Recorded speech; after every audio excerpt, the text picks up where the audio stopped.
Warning: this video is not intended for persons underneath the age of 13. Thank you.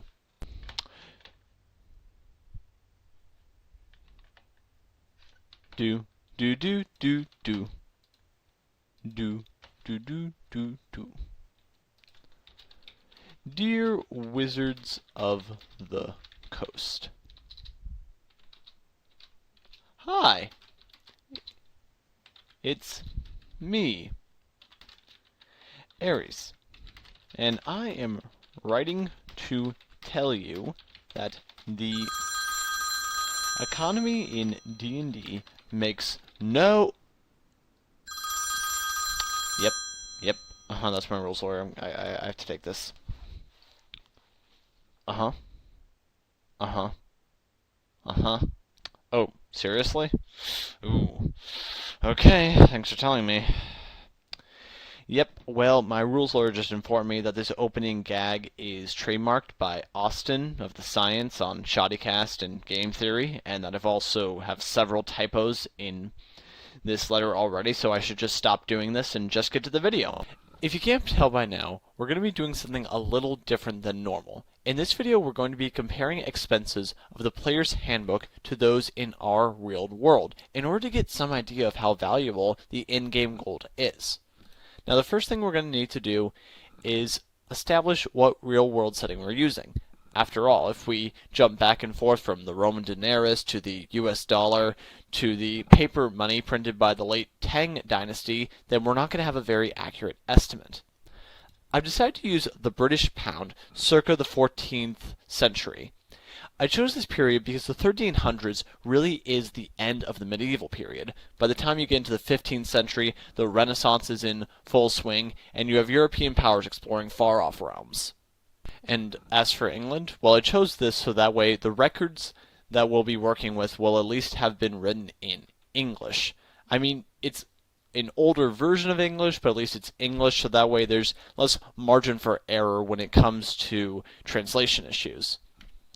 Now, we're going to be using three main methods to estimate the value of gold. The first is the cost of hiring workers, the second is the cost of buying drive goods, and the third is the cost of buying livestock. Now, I'm going to be linking to my notes for this video, which is going to contain all my citations, and it's also important for you to know this now. 1D equals 1 pence. The D stems from the Roman denarius. 1S is a shilling, and there are 12 pence in a shilling. Also, if you can't tell by now, there's going to be a fair bit of math and research in this video, but don't worry, I did the work for you.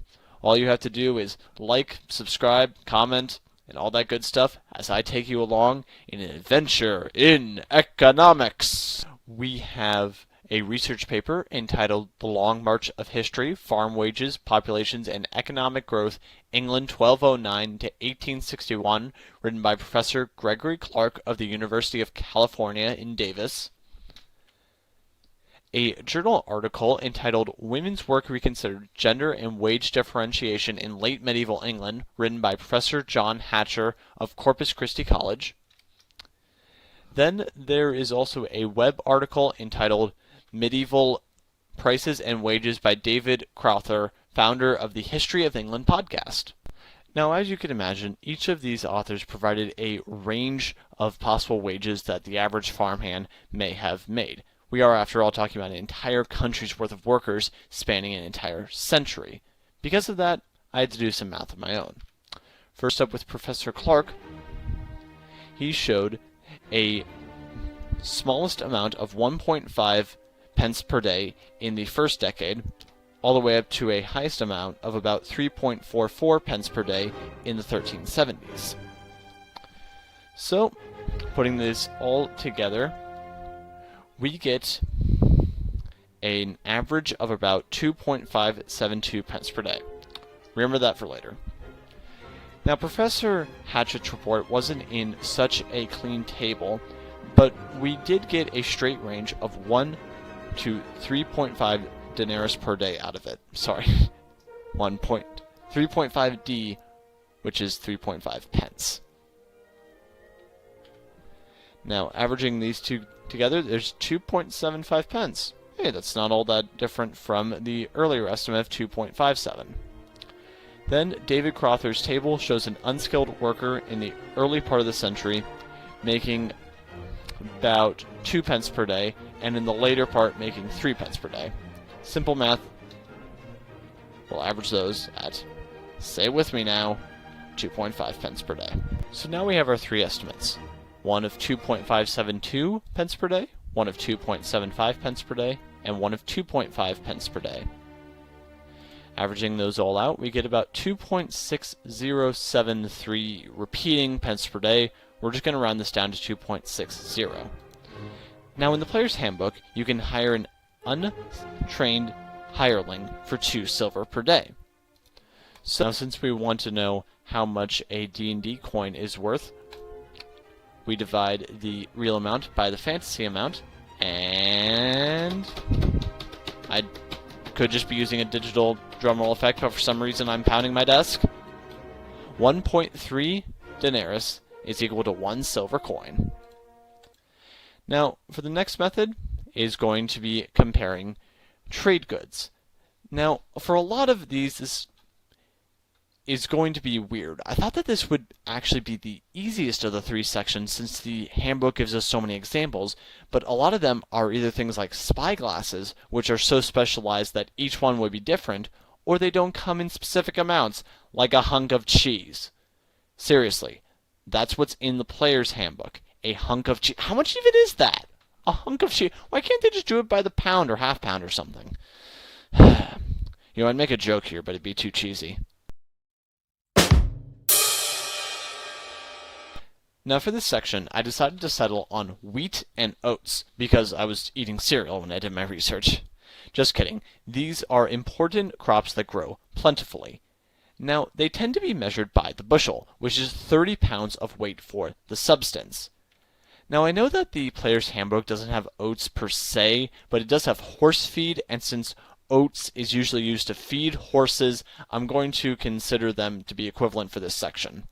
Now for this section, I'm going to be pulling from 2 more academic papers, The Price of History of English Agriculture, 1209 to 1914, by the same Professor Clark from earlier, then also The Evolution of the English Corn Market from the 12th to the 18th century, by Dr. Norman Scott Bien Grass of Harvard.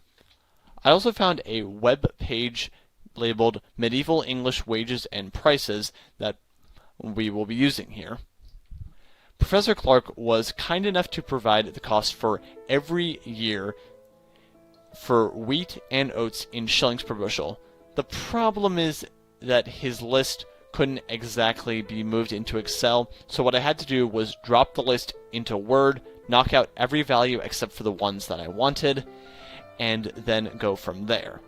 Don't get me wrong, being able to use a computer definitely made my job easier, but I want you guys to know that I was committed to doing this.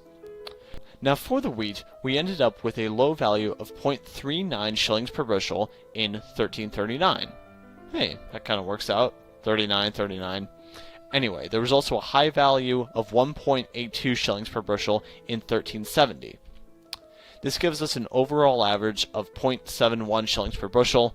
Trust me, I went through the entire column using Excel. I didn't just average those high and low values together. Now, in Dr. Brian Grass's paper, his focus was mostly on corn, as you can guess by the title. But he did talk about wheat at one point.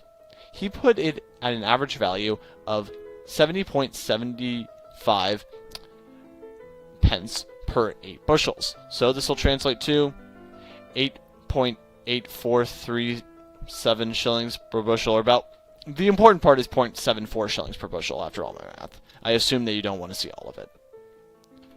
Lastly was that medieval wage table. Now we have a range of 7.5 pence to 16 pence per bushel. This is an average cost of 11.75 pence, or about 0.98 shillings per bushel. So where does that put us? Well, we have either 0.71 pence per bushel, 0.74 pence per bushel, or 0.98 pence per bushel.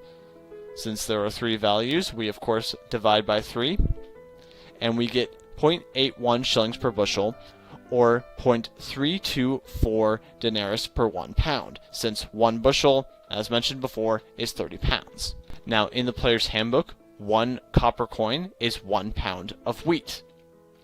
This means that 1 copper coin is equal to the 0.324 pence, since that is also equal to 1 pound of wheat, and since there are 10 silver in a gold and 10 copper in a silver, but we're mainly focusing on silver, 1 silver is 3.24 denarius using this method. And I keep saying denarius, I mean pence. I hope you guys understand that.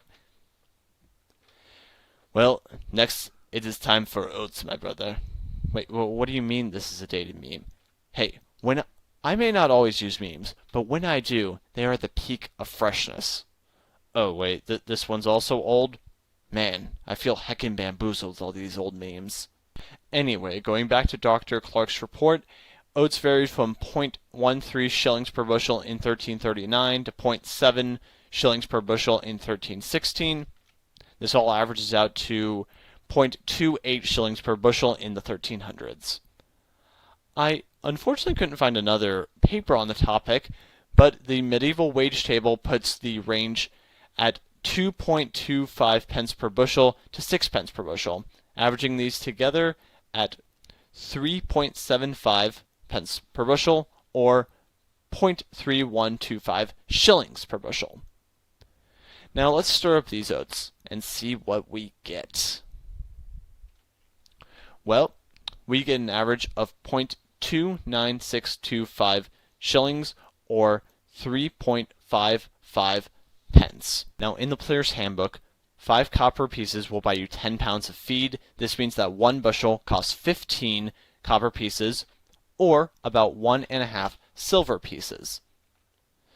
So, 3.55 pence per bushel in the real world, and 1.5 silver per bushel in the fantasy world. This gives us a comparison ratio of about 2.37 pence per silver piece.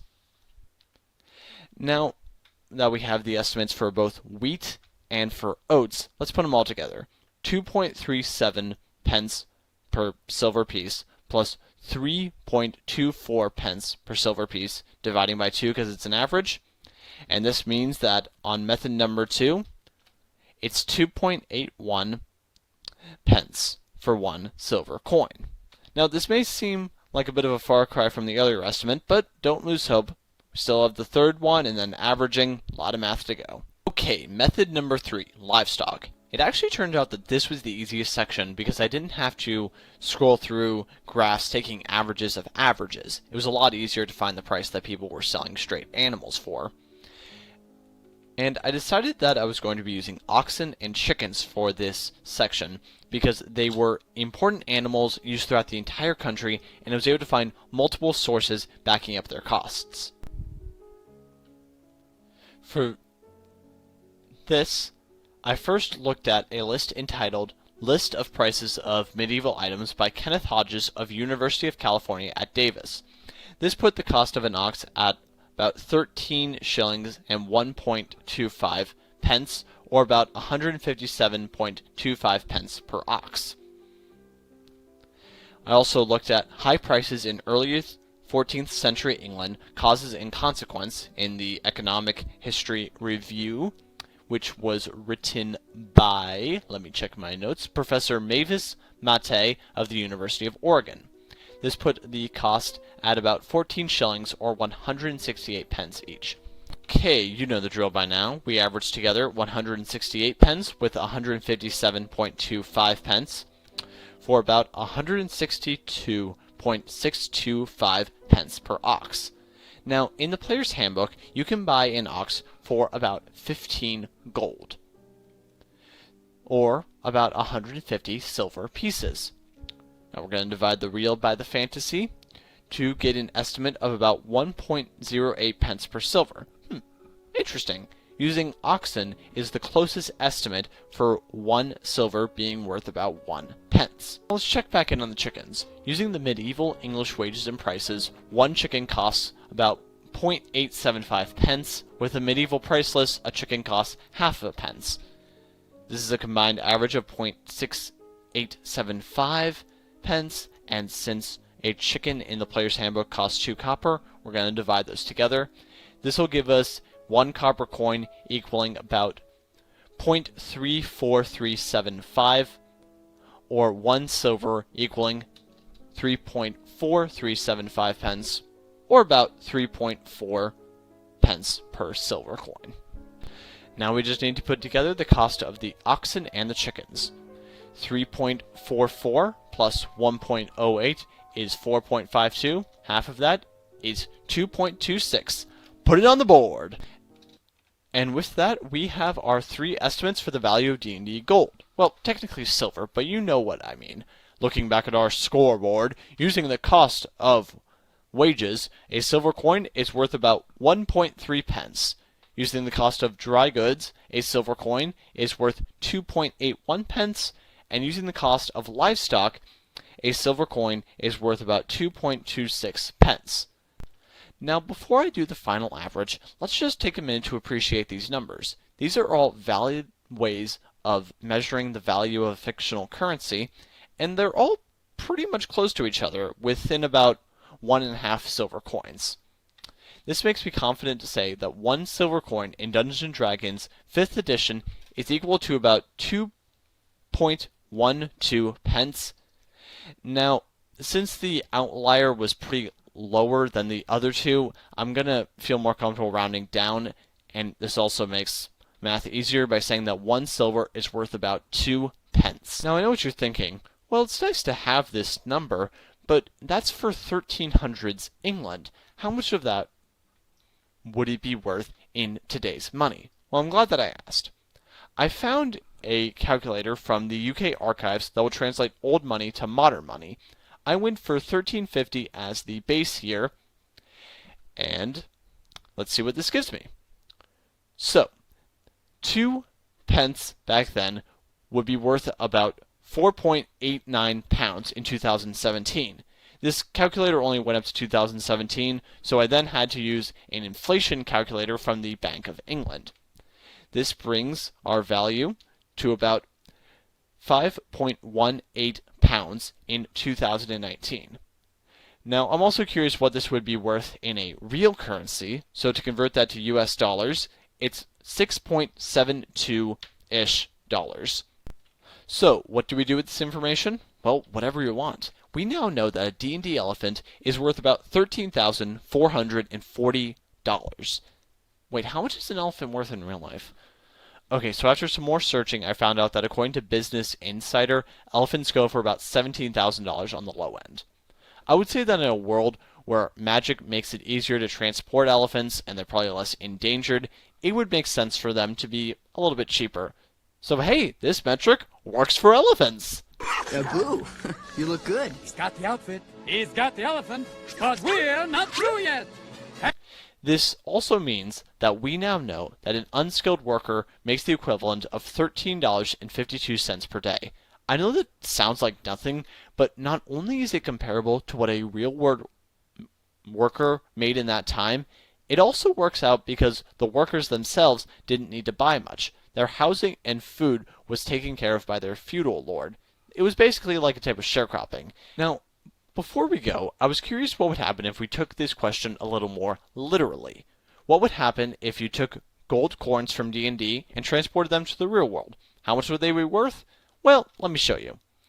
Now for this section, I have to operate under the assumption that the gold and silver coins are pure silver and gold. Otherwise, I'm not going to have anything to go on if I don't know how much gold is in each coin. Now, in the player's handbook, 1 pound of silver costs about 5 gold, or 50 coins. This means that 50 silver coins equals 1 pound. And we can then do the same thing with gold to find out that 50 gold coins weighs about 1 pound. So this means that each coin is 0.32 ounces. Now, as a bit of an aside, gold is 11.17 ounces per cubic inch, so each coin is 3.5744 cubic inches large. Silver is 6.06 ounces per cubic inch, so each one of those coins is about 1.9392 cubic inches large. That's not inherently important for knowing their value, but I thought it'd be nice to know their size. And for, I don't know, some extra awesome Aries points, you can use geometry to know some more proportions of the coin, assuming that they're perfect circles. Let's go with that. Anyway, now, according to GM Bullion, as of writing this, silver is $17.83 per ounce, and since each coin is 0.32 ounces, each silver coin is worth about $5.71. Wow, this makes it so that way a silver coin is only $1 less valuable than using all the math from before. Interesting. Now, going to be doing the same thing with gold, which, as of the time of writing this script, was $1,586.29. Since each coin weighs 0.32 ounces, that means that each coin is $507.61. Really puts into perspective how much gold you're spending on elephants, huh? So congratulations, you now know some approximate values for D&D currency, and you became a little smarter for it, learned a bit about British economics, and maybe I inspired you to do something like that of your own. To be honest, this video was actually inspired by all of the game theory videos where they estimated how much fictional currencies would be worth. You know, I always enjoyed those videos, so I thought I'd take a crack at it myself with Dungeons & Dragons. If you want to check out some more from me, I have several other D&D videos. Most of them are based around homebrewing new elements into D&D, particularly from other fandoms. I also have a Twitter you can follow at TAries1999. I'm going to be using this soon for a poll. My next video, I'm going to be talking about how I homebrew elves, but the next to the next is going to be determined based off the poll. So, what do you guys want to see?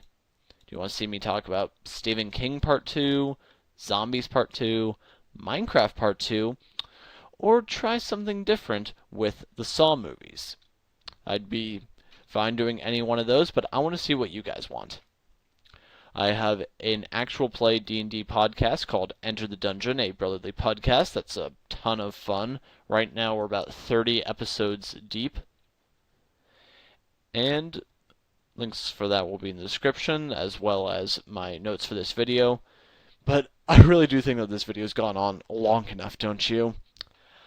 I've been the years 1999. I hope you guys will join me next time. Tell me what you think down in the comments. Have a great day, and God bless.